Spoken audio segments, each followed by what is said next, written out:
Neste terceiro bloco, nós iremos tratar da vida e da obra do Gustavo Barroso.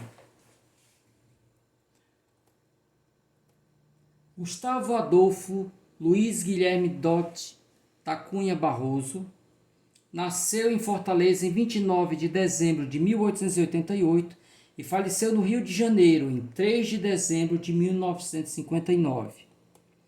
Em 1911, bacharelou-se em Direito pela Universidade Federal do Rio de Janeiro. Como jornalista, foi redator do Jornal do Ceará, do Jornal do Comércio, da revista Fonfon. Foi deputado federal pelo Ceará. Além de secretário da Delegação Brasileira à Conferência da Paz da Venezuela, representou o Brasil em várias missões diplomáticas. Em 1922, com a criação do Museu Histórico Nacional pelo presidente Epitácio Pessoa, Gustavo Barroso foi nomeado seu primeiro diretor, ficando à frente da instituição até 1930, quando foi afastado do cargo pelo presidente Getúlio Vargas. Entretanto, voltou à direção do museu em 1932, permanecendo nela até 1959, ano de sua morte. Então nós vamos ver agora alguns aspectos que fazem com que Gustavo Barroso seja persona não grata por muitos analistas, né? Amigos meus, inclusive, né? Não gostam do Gustavo Barroso pela a sua ideologia, né? Pela seu envolvimento com a ação integralista brasileira, né? Então, Gustavo Barroso foi membro da Ação Integralista Brasileira, né? Logo depois tornou-se antissemita, acreditando na existência de uma conspiração judaica para conquistar o mundo. Então, muitas das suas ideias se aproximam demais da visão nazista, né? Do fascismo italiano, essa coisa toda, né? Então, por isso mesmo, Gustavo Barroso muitas vezes não aparece em determinadas seleções de autores, né? Seja brasileiros, sejam cearenses mesmo. Era membro da Academia Portuguesa da História, da Academia de Ciências de Lisboa, da Academia de Belas Artes de Portugal, da Sociedade dos Arqueólogos de Lisboa, do Instituto de Coimbra, da Sociedade Numismática da Bélgica, do Instituto Histórico e Geográfico Brasileiro, da Sociedade de Geografia de Lisboa, do Rio de Janeiro, de Lima, e eu não citei todas as agremiações da qual ele participou. Era uma pessoa que teve realmente uma vida muito intensa, né? Estreou na literatura aos 23 anos, usando o pseudônimo de João do Norte, com o livro Terra de Sol, ensaio sobre a natureza e os costumes do sertão cearense. Além dos livros publicados, sua obra ficou dispersa em jornais e revistas de Fortaleza e do Rio de Janeiro, para os quais escreveu artigos, crônicas e contos, além de desenhos e caricaturas. Em 8 de março de 1923, foi eleito para a Academia Brasileira de Letras, assumindo a cadeira 19. Inclusive, ele foi um dos, juntamente com Manuel Bandeira e uma terceira pessoa, eles ficaram encarregados de fazer um estudo sobre folclore brasileiro, né? Foi tesoureiro da Academia Brasileira de Letras. Então teve uma ação muito efetiva na agremiação. A vasta obra de Gustavo Barroso, de 128 livros, isso mesmo, 128 livros, abrange história, folclore, ficção, biografia, memória, política, arqueologia, museologia, economia, crítica e ensaio, além de dicionário e poesia. Assumiu os pseudônimos de João do Norte, Nautilus, Jotane e Cláudio França. Era realmente uma mente brilhante. Entre as obras literárias, citei aqui só as literárias que publicou, incluem-se Praias e Várzea, a maioria são livros de contos, Casa de Marimbondos, Alma Sertaneja, Tição do Inferno, que é um romance, o Bracelete de Safiras, livro de contos, o Livro dos Enforcados, um livro maravilhoso de contos, tenho também, e Fábulas Sertanejas, que são contos infantis. Sobre o autor, eu trouxe alguns pronunciamentos aqui, algumas. Né? Luiz da Câmara Cascudo diz o seguinte: foi um mestre inconteste do folclore brasileiro, valorizando-o em fase em que ninguém percebia interesse e valia, enriquecendo-o com livros de notável erudição, divulgando os confrontos temáticos que revelam a universalidade e velhice do que se julgava local e apenas pitoresco no momento. Para Dolo Barreira, o livro de Gustavo Barroso, Terra do Sol, que possui em alto grau o sentimento de pitoresco e a faculdade estética de exprimi-lo em períodos tersos e harmoniosos, é feito à maneira e invenção dos sertões de Euclides da Cunha, livro esse também pertencente à literatura sertanista. Ainda Dolo Barreira, sempre a preocupação irresistível da terra natal, praias e vazes, aí tudo prima pela exatidão meticulosa da pintura. Embora a contribuição mais importante seja inegavelmente no campo da sociologia sertaneja e do folclore, marcou em definitivo sua passagem pela ficção, com meia dúzia de romances e livros de contos, este entre os melhores de nossas novelísticas, segundo Aderbal Jurema. Para Frane Coutinho, Gustavo Barroso, no conto e nos livros folclóricos, também se antecipou com valor na linha da literatura da seca e do cangaço. E finalmente Herman Lima diz: Gustavo Barroso é o grande nome do conto cearense. Durante muitos anos, nossa mais bela produção de gênero estava realmente enfeixada nos livros de Gustavo Barroso. Meu compadre Arievaldo Viana faleceu em maio, final de maio deste ano. Tinha em Gustavo Barroso seu autor preferido, né? Ele amava e adquiria tudo que era possível do Gustavo Barroso. Apesar, claro, de não concordar com as ideias integralistas e tal. Então eu trouxe 2 contos do livro Praias e Várzeas.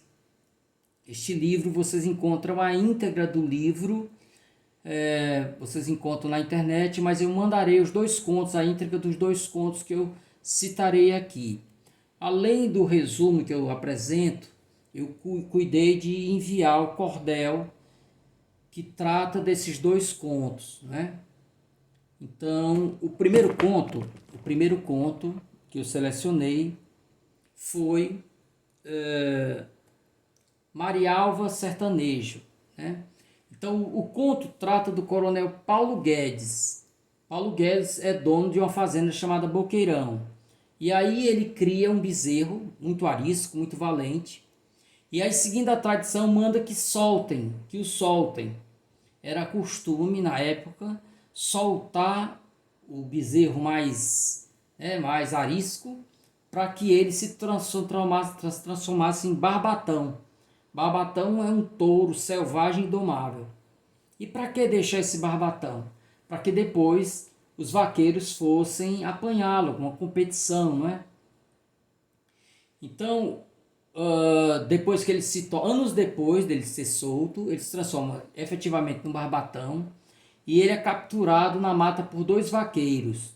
É bom que se diga que antes da captura, esse touro já tinha fama de endiabrado, porque mataram outros vaqueiros, fizeram muitas façanhas. O coronel então resolve enfrentar o barbatão. Depois que ele é preso e colocado no curral, ele oferece lá uma quantia para quem tem coragem de entrar e matar o animal. Como ninguém tem coragem, ele chamou todos de frouxos, de maricas. É quando alguém no meio da multidão diz: por que o senhor não vai? Então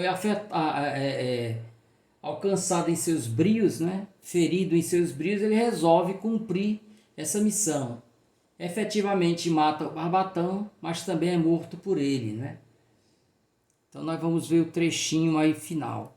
E o segundo conto chama-se Patuá. Primeiro é importante informar o que é um patuá, O patuá é uma espécie de talismã, é um saquinho de pano de couro, que você põe ali dentro uma oração e em geral se coloca no pescoço, Essa oração poderosa vai lhe propiciar uma série de defesas, Então, a história toda gravita em torno desse tal de Chico de Paula, esqueci o Chico de Paula.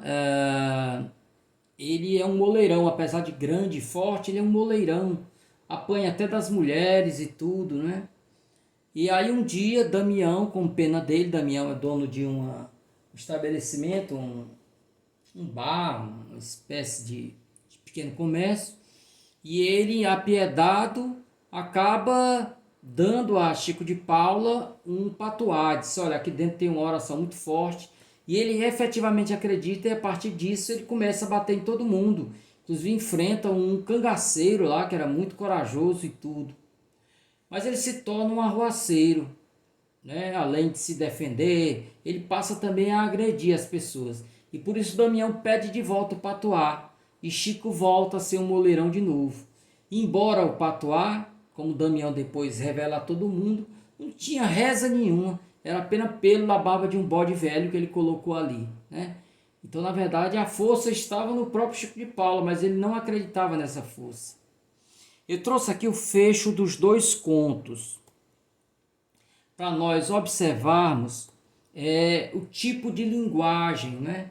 O tipo de linguagem. Então vamos ver primeiro Mariava o sertanejo. Outra vez o vaqueiro da casa fez o convite irônico. Vamos, quem é o homem para entrar? Os vaqueiros levaram as mãos maquinalmente aos cabos das afiadas parnaíbas, é uma faca muito amolada e grande, e logo as deixaram cair, sem ânimo de dar um passo. Os mesmos que o tinham perseguido e pegado no mato não ousaram mais que os outros. No campo, na primeira luta, o touro não tinha ainda a fermentada cólera de agora. Vendo aquela indecisão geral, o coronel encolheu os ombros e falou com desprezo. Vocês são todos uns maricas, súcia de medrosos. Foi como uma chicotada que os vergastasse a todos nas faces. Aqueles homens rudes, de rostos abaçanados, sob os grossos chapéus de couro, não se atiraram ao insultador detidos pelo respeito feudal ao ancião, senhor da terra e do gado. Porém mais jovem e audaz, replicou, se vosso mercê não entra também, coronel, é tão medroso como nós. O velho caminhava já para casa, em cuja alpendrada a mulher e a filha o esperavam para jantar. Deteve-se e fulminou o rapaz com um olhar formidável, arrancando do cinto do homem, que lhe ficava mais próximo, a comprida faca de arrasto, e disse serenamente ao seu vaqueiro, Jerônimo, abre a porteira. Fez-se grande silêncio. Ao fundo do curral, o touro negro arfava.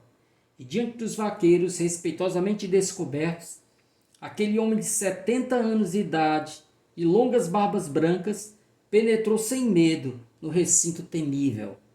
A mulher e a filha deitaram a correr, gritando da casa para os currais, mas quando ali chegaram, já ele estava no meio do cercado, de faca nua na mão, olhando corajosamente o touro. Ninguém se atrevia a dar uma palavra. Pareciam suspensas as respirações e os arrulhos distantes das juritis ecoavam como gemidos fúnebres. O azulão distendeu a poderosa musculatura num salto felino sobre o fazendeiro, que evitou o bote, pulando de lado e golpeando-lhe com a faca o pescoço de aço. Num repelão, o monstro voltou à carga. Já o velho se encostava à cerca, defendendo as costas. Veio sobre ele uma investida delirante, não lhe dando tempo a esquivar-se. Houve um arrepio, depois um grito de horror da assistência inteira. O animal cravara as pontas finas do ventre do ancião, comprimindo-o ao encontro dos moirões. Viu-se-lhe o braço nervudo, erguer e abaixar a lâmina espelhante. Então ficavam imóveis o homem e o touro. No patuá, o conto patuá termina da seguinte forma. Avolumando-se os comentários deste teor e crescendo dia a dia a prosápia e a arrogância do Chico, o vendeiro assentou acabar com a sua valentia emprestada. Era só tomar-lhe o bentinho, e assim se esvairia a força sugestiva do patuá, única outrora daqueles aos estrupícios. Quando o caboclo se visse desamparado do seu feitiço, abrandaria logo. Ademais, era só o vendeiro que ele respeitava, a mais ninguém ligava importância, portanto não era provável que se furtasse a restituir o que lhe fora entregue. Um sábado à tarde, já ao lusco-fusco, cheia a tasca fumarenta, nela penetrou Chico, de quirim, debaixo do braço a faca passada no cós da ceroula. Então, diante de todo aquele povo, Damião pediu-lhe o amuleto. Era uma tradição da família, além disso, agora ele precisava dele. Quase nada teve o Chico que obstar, e lento e triste entregou-lhe o saquetel. Com a maior calma deste mundo, o vendeiro pegou a faca de cortar sabão, rasgou as costuras do saco e, mostrando à assistência uns fiapos de negras e duras cerdas, apregou: está aqui a oração forte que eu dei ao Chico para torná-lo valente. Todos arregalaram os olhos curiosos. O Chico baixou a cabeça, acachapado. É a barba de um fulejo magro, minha gente. Uma grande gargalhada encheu a sala. Depois foram gritos, berros, guaiados. Caíram em cima do Chico de pau e de punho. E o caboclo atirou-se de porta fora em carreira desabrida, perseguido pela matula esquentada de cana, a brandir cacetes numa suada terrível. Armazém de pancadas, tábua de bater roupa. E assim se encerra o segundo conto. Então, embora o conto, primeiro, Marialva Sertanejo, faça parte do livro Praias e Várzeas, publicado em 1923, a narrativa já tinha sido publicada antes em Alma Sertaneja, de 1915. O título do referido conto faz alusão a um caso real, ou pelo menos acredita que seja, A morte de um touro bravio na arena de Salvaterra em 1779 por Dom Pedro Alcântara de Menezes, quarto Marquês de Marialva, vingando este a morte do filho, Dom Manuel José de Noronha e Menezes, o conde dos Arcos, pelo animal. Então, na ilustração que vocês têm aí à direita, vocês veem aí o filho tombado, o filho do Marquês, e ele vinga o animal acertando-lhe um golpe, O incidente fez com que o rei Dom José I, que estava presente no evento, fizesse cessar as corridas de touros em Salvaterra, que só retornaram após a morte do soberano. Então, por isso, Marialva Sertaneja, Marialva seria lá o dono da fazenda. A associação ou transposição da história antiga, passada na Europa, para o sertão nordestino, mostra duas facetas da obra de Gustavo Barroso. Primeiro, a erudição, e segundo, o regionalismo.